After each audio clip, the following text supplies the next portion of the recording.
வேக வச்சு எடுத்துக்கணும். 2 விசில் இருந்தால் நல்லா மலர்ந்து இருக்கும் பருப்பு, வேகட்டும். கோதுமை ரவையும் வறுக்கணும், அப்போ தான் நல்லாயிருக்கும். பிசு பிசுன்னு இல்லாமல் நல்லா பளபளன்னு வரும்.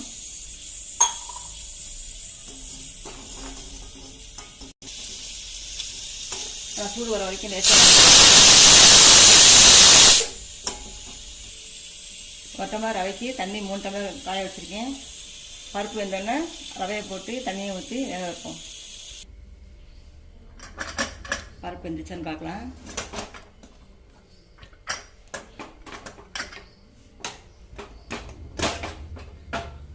இந்த பதத்தில் பருப்பு வெந்திருக்கணும்.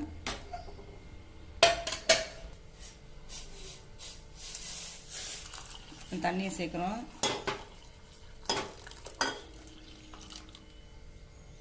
தண்ணி கொதிக்கட்டும். தேவையான உப்பு, இஞ்சி, கருவேப்பிலை, பெருங்காயம், நெய் கலந்து சிம்மில் இந்த கோதுமை ரவையை கொட்டி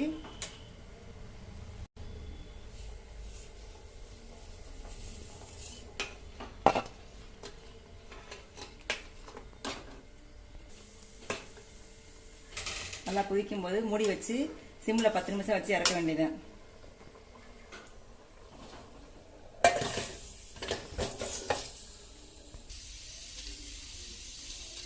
10 நிமிஷம் ஆயிடுச்சு. ஆஃப் பண்ணிடலாம்.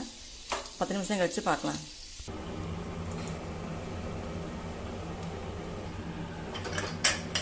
நிமிஷம் ஆயிடுச்சு. கேஸ் ரிலீஸ் ஆயிடுச்சு.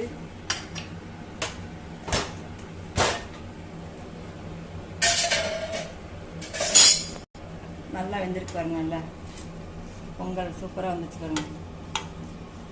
இப்போ தாளிச்சு கொட்டிடலாம். மிளகு பொடி நுணுக்கி வச்சுருக்கேன், அதை சேர்க்கலாம். முந்திரி பருப்பு,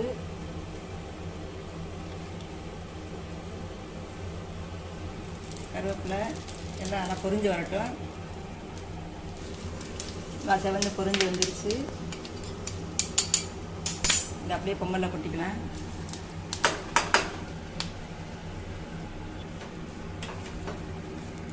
நல்லா வந்துருக்கு பாருங்கள். அடி பிடிக்காமல் நல்லா வெந்து நல்லா சாஃப்டாக இருக்கு பாருங்கள் பொங்கல் பார்க்குறதுக்கு.